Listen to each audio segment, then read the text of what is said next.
नमस्कार सांग माने मु लिपि आपण मानक स्वागत करुच्ची आज गोटे नुआ वीडियो को सांग माने एबे तो पुष्य पूर्णमी आसीगला पुष्य पूर्णमी आगु प्राय समस्त घरे घरे आरिसा पिठा आउ ए शीत दिने सिझा मंडा पिठा तैयारी कर चलतु आज आम आरिसा पिठा तैयारी करवा आपण मान समस्त घरे आरिसा पिठा खाई किंतु केबे नड़िया पुर दिया आरिसा पिठा खाई हाँ सांग मैंने चलतु आज आम से आरिसा पिठारे पुर देके बनइबा से देखु मुझे गोटे किलो चाउल को घंटे खंडे पानी रे बतुरी देछि चाउल को धोईकी भल भाव सफा पानी रे बतुरी देली घंटे पर छाणिक 15-20 मिनट पे रखीदेली तापर ताको ग्राइंडर रे चूना करनेली चूना को चले करी पालिश चूना बाहर करदेली तापर देखो गोटे कड़ाई रे मुझे गोटे किलो अध किलो खंडे गुड़ लगे से मु अध किलो गुड़ ये पानी रे टे पानी जमी उषुम हो गला अध किलो गुड़ पकई नौचे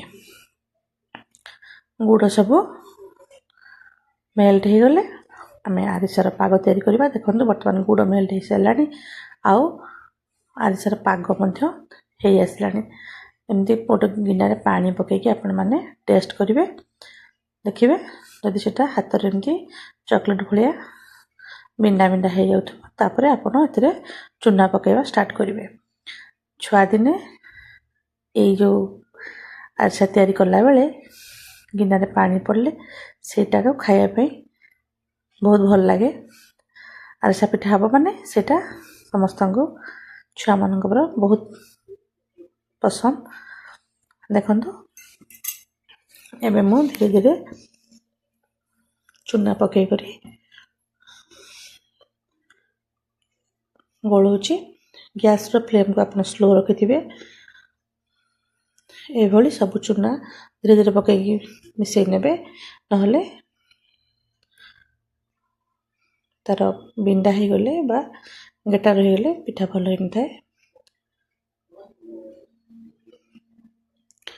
मु भी आगु आरिसा पिठा करने को जान नी एवं धीरे धीरे थर दु थर भूल है किंतु देखो निजे निजे यदि शिखा इच्छा थी जेकोसी उपाय आप जिनटा शिखिपारे एवं देखो यह भाव में सब चूना को पकई नेबी मु जो गोटे किलो चूना करी मो सब चूना लगिगला आ पिठा भी बहुत सुंदर होता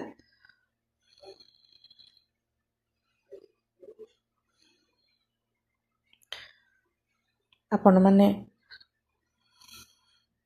यदि मो वीडियो भल लगुथिबो ताहले लाइक शेयर सब्सक्राइब करने को भूलिबे नहीं कारण एत व्यस्तबहुल जीवन भितर ऑफिस रो आसी वीडियो बनाऊँगी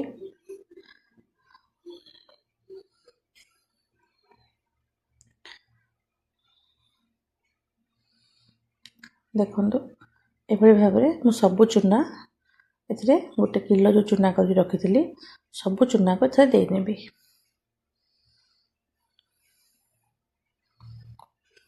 मैंने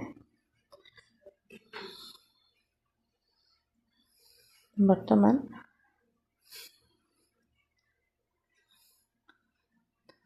देखो ये भाव में सब चूना देला आउ लास्ट अल्प चूना थिला ताकू मध्य मु झाड़ी करी एटी सब दे नौची देखो जो पेपर रे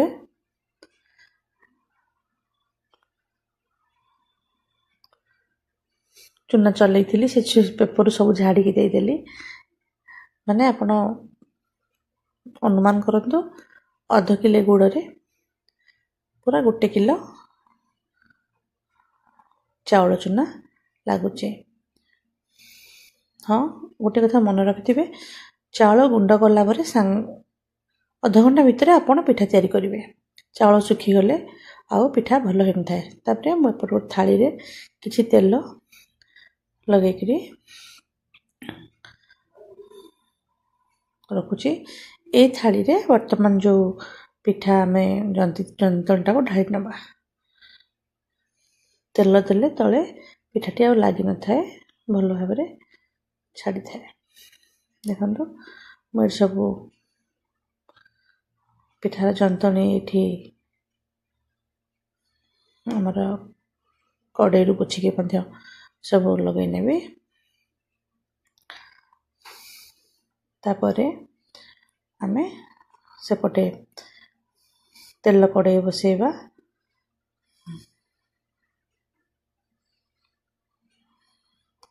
ଦେଖନ୍ତୁ ସାଙ୍ଗମାନେ, ବର୍ତ୍ତମାନ ସବୁ ଯନ୍ତଣୀ ମୁଁ ଏଠି ପୋଛିକି କଡ଼େଇ ଥାଳିକୁ ଆଣି ସାରିଲିଣି। ସେପଟେ ତେଲ ପିଠା ଛାଣିବା ପାଇଁ ଆମେ ଅଧ ଲିଟର ଖଣ୍ଡେ ତେଲ କଡ଼େଇରେ ଦେଇ ନେବା।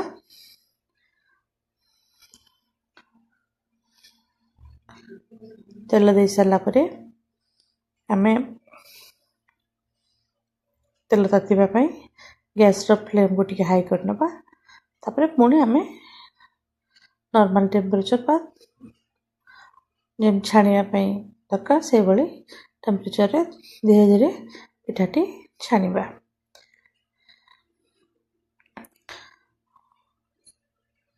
ସାଙ୍ଗମାନେ ଦେଖନ୍ତୁ, ବର୍ତ୍ତମାନ ମୁଁ ଅଧ ଲିଟର ଖଣ୍ଡେ ତେଲ ଦେଇଦେଲେଣି। ମୁଁ ଏଠି ରାଇସ୍ ବ୍ରାଣ୍ଡ ତେଲ ୟୁଜ୍ କରୁଛି। ଆପଣମାନେ ଚାହିଁଲେ ବି ସନଫ୍ଲାୱାର ତେଲ ବ୍ୟବହାର କରିପାରିବେ। ଏବେ ମୁଁ ଟେଷ୍ଟ କରିବା ପାଇଁ ଅଳ୍ପ ଯନ୍ତଣୀ ହାତରେ ନେଇ ପକାଉଛି। ଦେଖନ୍ତୁ ବବଲ୍ସ ହେଇକିରି ପିଠା ଉପରକୁ ଉଠି ଆସିଲାଣି। ଏଇଭଳି ହେଇଗଲେ ଆମେ ଏଥରକ ପିଠା ତିଆରି କରିବା।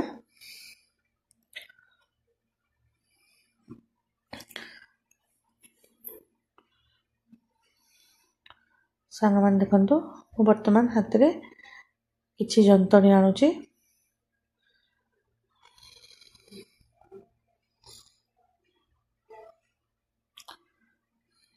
କାହିଁକିନା ଯନ୍ତଣୀ ବହୁତ ଗରମ ଅଛି, ସେଥିପାଇଁ ମୁଁ ଭଲ ଭାବରେ ଏଠି କରିପାରୁନି। ହାତ ପୁରା ମୋର ଲାଲ ଲାଲ ହେଇକି ପୁରା ପୋଡ଼ିଗଲା ଭଳିଆ ହେଇଥିଲା। ହେଲେ ମୁଁ ଭଲସେ ଭିଡ଼ିଓ ବି ଦେଖାଇ ପାରିଲି ନାହିଁ। ନେକ୍ସଟ ଆଗକୁ ଆପଣଙ୍କୁ ଦେଖେଇବି। ମୁଁ ଯେମିତି ଆପଣ ମଣ୍ଡା ପିଠା ଗଢ଼ନ୍ତି ସେଇଭଳି ଭାବରେ ଆପଣ ତେଲରେ ପିଠା ତିଆରି କରିକି ପକାଇବେ। ବାକି ଦେଖନ୍ତୁ, ବର୍ତ୍ତମାନ ତାପରେ ମୁଁ ଏପଟେ ଦେଖାଉଛି। ଆପଣ କିଛି ଯନ୍ତଣୀ ଆଣିକରି ତା ଭିତରେ ଆପଣ ନଡ଼ିଆ ପୁର ଦେଇକରି ଏଇଭଳି ହାତରେ ଗୋଲ ଗୋଲ ଗୋଲ ଗୋଲ ଟିକେ କରିନେବେ। ଦେଖନ୍ତୁ ଏପଟେ ହାତ ତାତି ଯାଉଥିଲା, ସେଥିପାଇଁ ଯନ୍ତଣୀ ମଧ୍ୟ ଫାଟିକି ପିଠାରୁ ବାହାରି ପଡ଼ିଥିଲା। ଏବେ ଟିକେ ଥଣ୍ଡା ହେଲାଣି। ଦେଖନ୍ତୁ ଏଇଭଳି ଭାବରେ ଆପଣ ହାତରେ ନଡ଼ିଆ ପୁରଟା ମୁଁ ଆଗରୁ ଗୁଡ଼ରେ ଭାଜିକି ରଖିଥିଲି। ଦେଖନ୍ତୁ ଏଇଭଳି ଭାବରେ ଯେମିତି ଆପଣ ପିଠା ତିଆରି କରନ୍ତି ସେଇଭଳି ଭାବରେ ଏଟାକୁ ମୋଡ଼ି ନେବେ। ତାପରେ ଏଟାକୁ ହାତରେ ଆରାମସେ ଏମିତି ଗୋଲ ଗୋଲ କରିନେବେ। କଲା ପରେ ଟିକେ ତାକୁ ଆପଣ ଟିକେ ତାକୁ ଏଭଳି ଭାବରେ ପିଠା ଆକାର ଦେଇକି ତାକୁ ରାଶି ଉପରେ ଦେଇକିରି ଆପଣ ତେଲରେ ଛାଣିବେ। ଆଉ ଗୋଟେ କହୁଛି ଦେଖନ୍ତୁ, ହାତରେ ମଣ୍ଡା ପିଠା ଭଳିଆ ବହୁତ ଖାଲ ନ କଲେ ବି ଅଳ୍ପ ଟିକେ ଯେମିତି ଧରିବ ପୁର, ସେଇଭଳି ଆପଣ କରିକିରି ତାକୁ ତା ମୁହଁ ବନ୍ଦ କରିନେବେ। ତାପରେ ତାକୁ ହାତରେ ଏଇଭଳି ଗୋଲ କରିକିରି ଦେଖନ୍ତୁ, ଏବେ ଟିକେ ଯନ୍ତଣୀ ଥଣ୍ଡା ହେଲାଠୁ ବହୁତ ବଢ଼ିଆ ହେଲା। ତାପରେ ତାକୁ ରାଶି ଉପରେ ଏଭଳି ଭାବରେ ପକାଇକରି ଆପଣ ଛାଣି ନେବେ।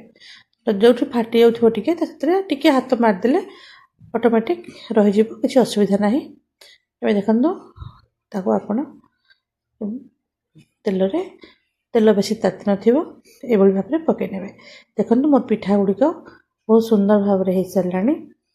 आपण ये पुर दिया आरिसा पिठा निश्चय घर प्रस्तुत करंतु आउ खाई मते कमेंट कर जणाइबे तैयारी करके केमती लगला। धन्यवाद सांग माने, नमस्कार।